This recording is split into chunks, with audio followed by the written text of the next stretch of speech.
রানী সবার কাছে সবকিছু প্রমাণ করার আগে দুর্জয়কে মন্দিরে বিয়ে করে বাড়ি ফিরল আনিশা।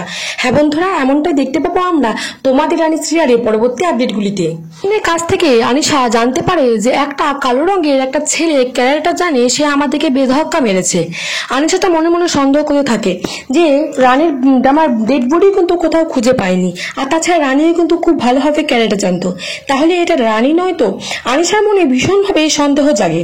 তারপরে কিন্তু দুর্জয় চায়ের সাথে ঘুমের ওষুধ মিশিয়ে দুর্জয়কে খাইয়ে দেয় এবং তারপরে ডক্টর সেনকে ফোন করে, আর ডক্টর সেনকে ফোন করে তাড়াতাড়ি আসতে বলে, কারণ আনিশা বুঝতে পেরে গেছিল যে রানী নিশ্চয়ই বেঁচে আছে, তাই রানীকে সমস্ত প্রমাণ দেখানোর আগে আমাকে দুর্জয়কে বিয়ে করে ফেলতে হবে। সেজন্য কিন্তু ডক্টর সেনকে ডেকে দুর্জয়ের পেটে অপারেশন করে সেই ডিভাইসটা ঢুকিয়ে দেয়। তার অনিশা বলতে থাকে যে এবারে দুর্জয় যা করবে আমি কিন্তু সমস্তটা আগে থেকে জানতে পেরে যাব, আমি যা করবো দুর্জয় এখন তাই করবে। তারপরে কিন্তু হঠাৎ একদিন মন্দিরে বিয়ে করে চলে আসে দুর্জয় আর আনিশা।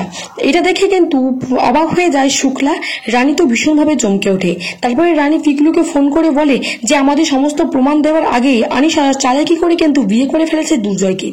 আর তারপরে বাড়ির সবাই দেখে কিন্তু অবাক হয়ে যায়। তখন আনিশা মনে মনে ভাবতে থাকে যে আমাকে টোপ দেওয়া না, এবার দেখো আমি কেমন চালাকি করে ফন্দি করে আমি দুর্জয়কে বিয়ে করে বাড়িতে ফিরলাম। এটা দেখে তো শুক্লা ভীষণভাবে রেগে যায়। আর রিতম বলে, জয় তুই এটা কি করলি, তুই এটা করতে পারলি? কিন্তু ওই যে চিপটা ঢোকানোর ফলে আনিশা যা বলবে এখন কিন্তু দুর্জয় তাই করবে, এই কথাটা কেউ কিন্তু জানে না। তারপরে কিন্তু রানী ভীষণভাবে কান্না করতে থাকে।